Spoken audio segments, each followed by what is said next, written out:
Assalamualaikum warahmatullahi wabarakatuh. Perkenalkan, nama saya Muhammad Subakti Atmaja sebagai perwakilan dari kelompok saya. Di sini saya akan menjelaskan bagaimana cara analisis data one way ANOVA menggunakan SPSS. Nah, sebelum saya lanjut, saya akan memperkenalkan anggota kelompok saya terlebih dahulu. Yang pertama adalah saya sendiri, Muhammad Subakti Atmaja, dengan NIM E1R020080, dan yang kedua adalah Rizkan dengan NIM E1R020122, dan yang ketiga adalah Silviana Wahidiana dengan NIM E1R020128.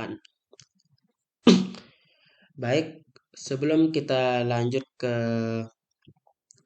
cara analisis data, terlebih dahulu saya akan menjelaskan konsep dasar dari one way ANOVA atau uji ANOVA satu arah. Yang pertama adalah one way ANOVA bisa disebut dengan uji ANOVA atau analysis of variance. Dan yang kedua adalah uji ANOVA merupakan uji tiga beda kelompok yang tidak berpasangan. Dan yang ketiga adalah uji ANOVA bertujuan untuk mengetahui atau tidaknya perbedaan rata-rata tiga kelompok yang tidak berpasangan. Yang keempat adalah uji ANOVA tergolong ke dalam statistik parametrik. Dan yang kelima adalah skala data yang digunakan dalam uji ANOVA, yaitu data interval atau rasio.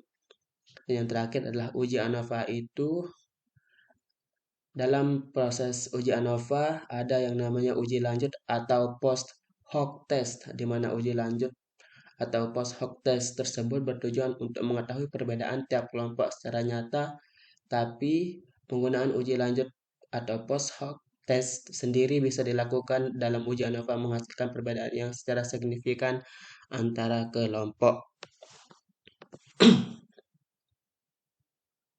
Sebelum melakukan uji ANOVA, ada beberapa syarat yang harus terpenuhi.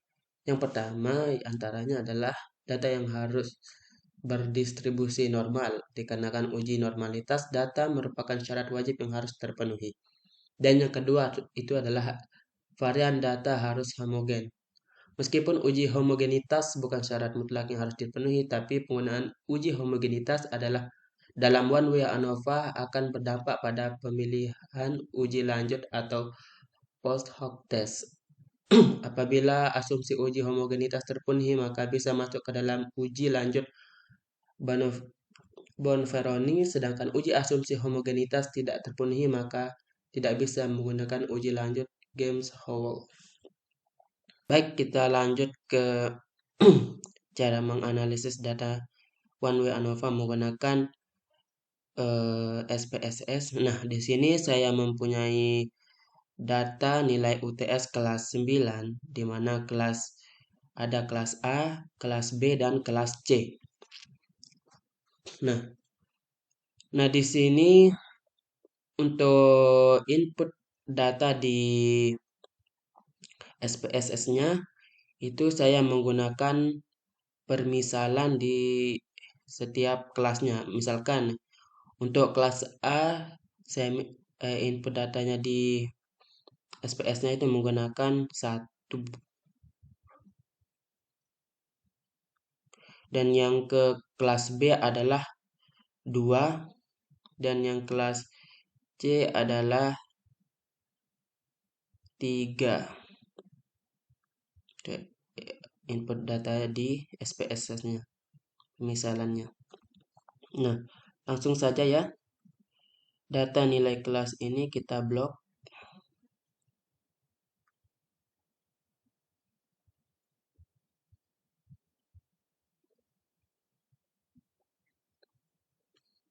Kita copy dan kita paste di SPSS-nya.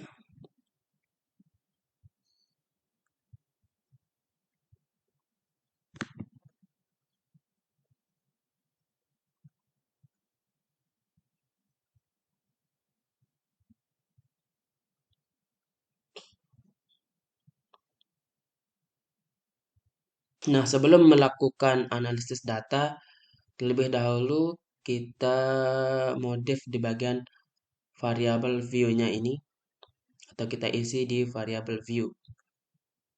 Nah, untuk nama satu kita isikan kelas,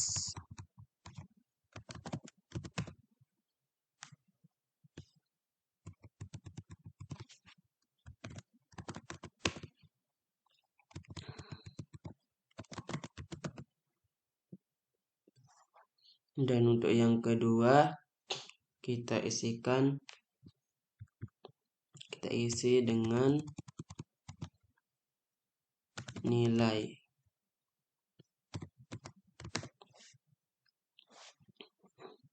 Dan nah, untuk value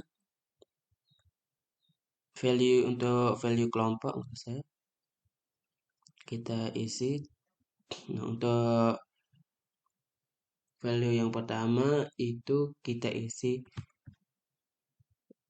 1 untuk, dan labelnya itu untuk kelompok kelas A. Value 2 untuk kelas B.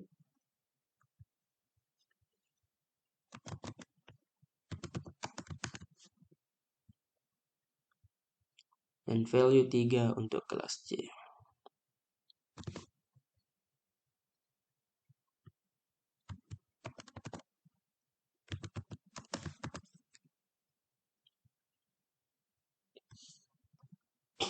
Lalu kita tekan OK. Nah, untuk desimalnya kita di sini kosongkan aja.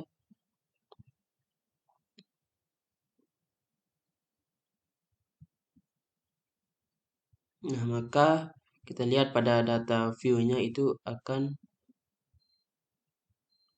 berubah seperti ini. Nah, selanjutnya di sini saya akan melakukan uji normalitas. Nah, kita pencet analyze. Lalu kita pilih descriptive statistik.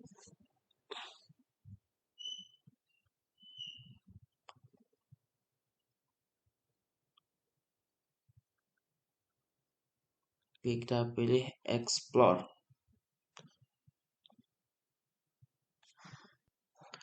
Nah, untuk variabel kelas kita pindahkan ke factor list, dan variabel nilai kita pindahkan ke independent list.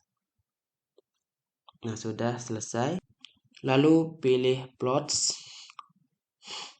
dan kita akan centang pada normality plot with test. Pilih continue, lalu OK.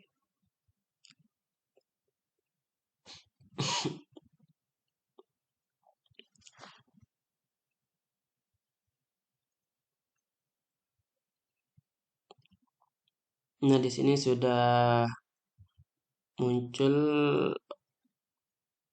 output dari SPSS-nya.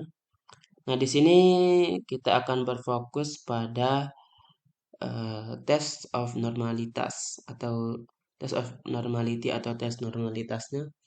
Nah, sebelum kita lanjut ke tes berikutnya, di sini untuk kriteria pengujian uji normalitas itu jika nilai signifikan atau p-value itu lebih kecil dari 0,05, maka berkesimpulan data tidak berdistribusi secara normal. Dan yang kedua adalah jika nilai signifikan atau v-value itu lebih besar daripada 0,05, maka berkesimpulan data tersebut berdistribusi secara normal.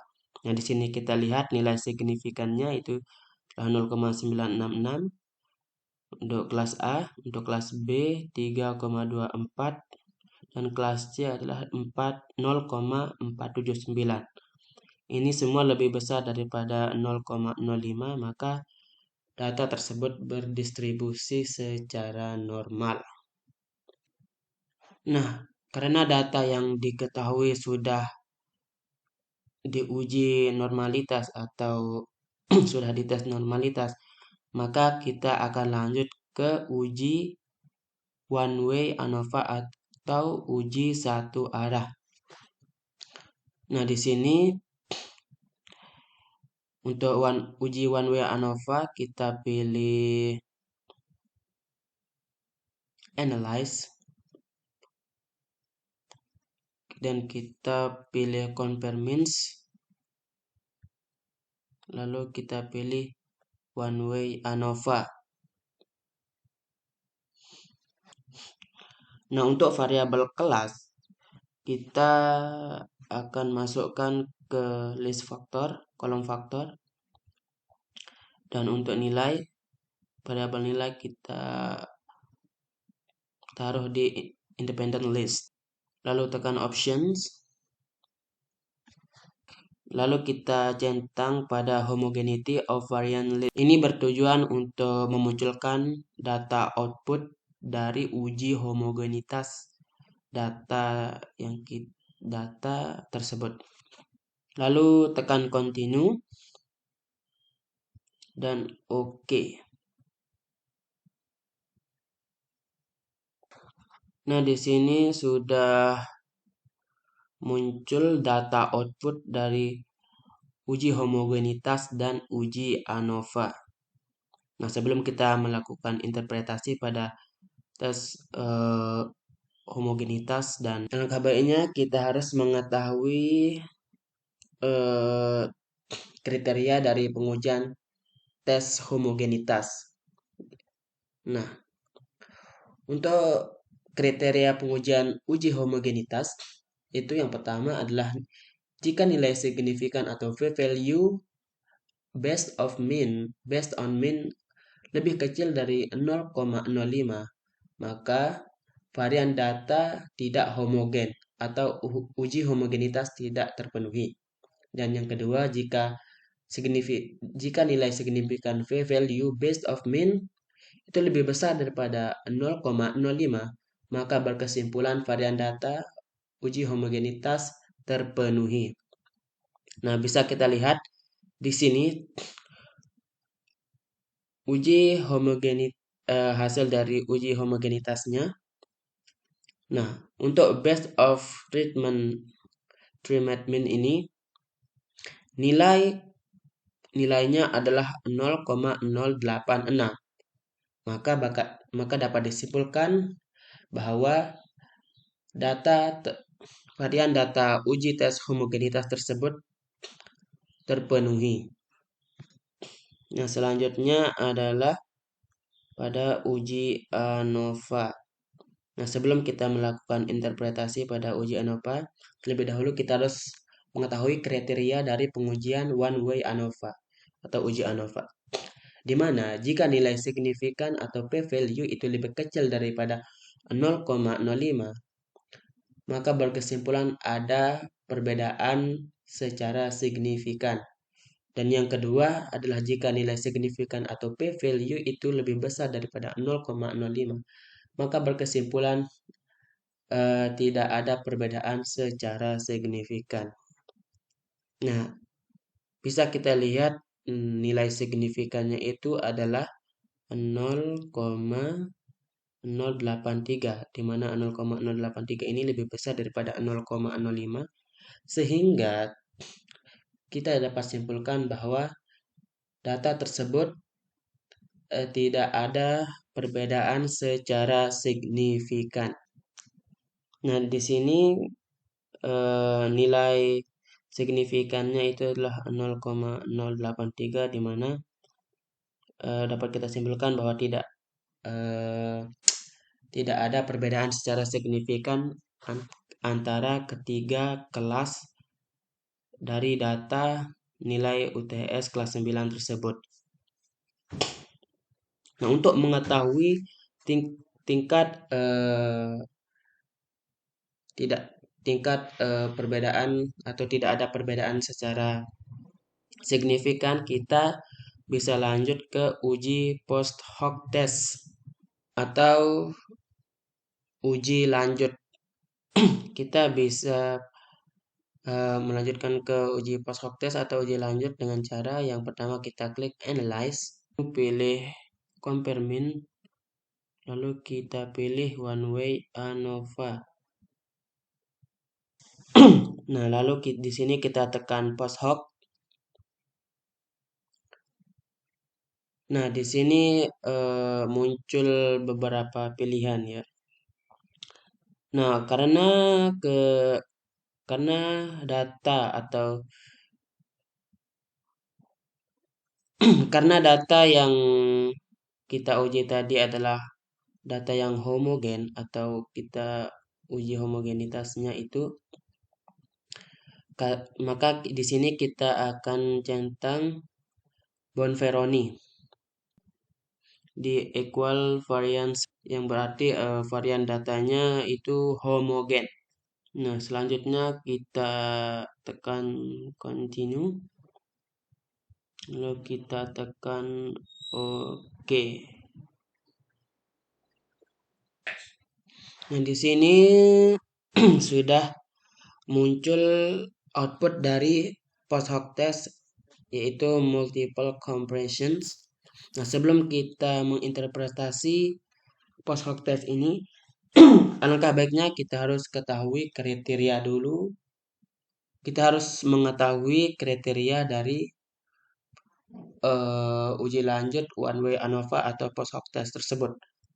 Dan yang pertama yaitu adalah jika nilai signifikan atau p-value lebih kecil dari 0,05, maka berkesimpulan ada perbedaan secara nyata.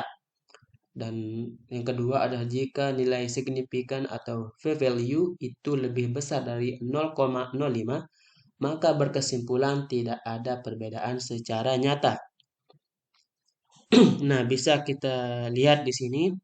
Nah, di sini kita lihat untuk nilai signifikansi antara kelas A dan kelas B itu adalah 0,972.